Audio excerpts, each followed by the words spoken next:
I love leaving the city, I always have. I love that country beyond the city.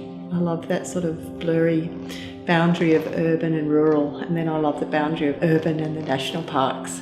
And so that's where I spend a lot of my time. I walk around with a backpack and a sheet of glass and a camera and compose memories, compose being in the place while I'm out there. My camera's my companion, and the photographs are what I have a conversation with when I get back home. So many of the places I walk have got incredible layers of history and cultures, and I am really interested in these and how we access them and how we acknowledge them and how we pass through these places. And I think this process that I'm working with at the moment enables me to layer them in a way.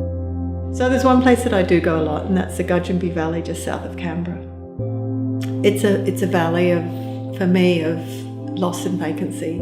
It's a valley of many layers of cultural history. And I've tried to learn as much about these layers and kind of decide how I feel about them and about my being there in that place amongst those layers.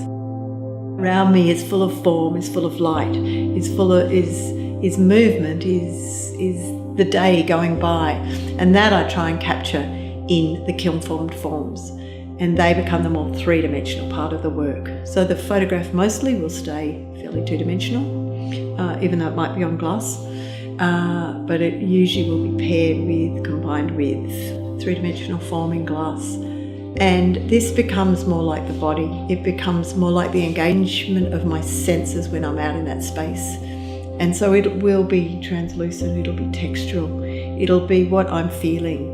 And it's a bit like there's a topography of the place, but there's a topography of body as I try and fit into that place. And so it's these two things that I try and bring together. The moment with the camera to become one that talks about place.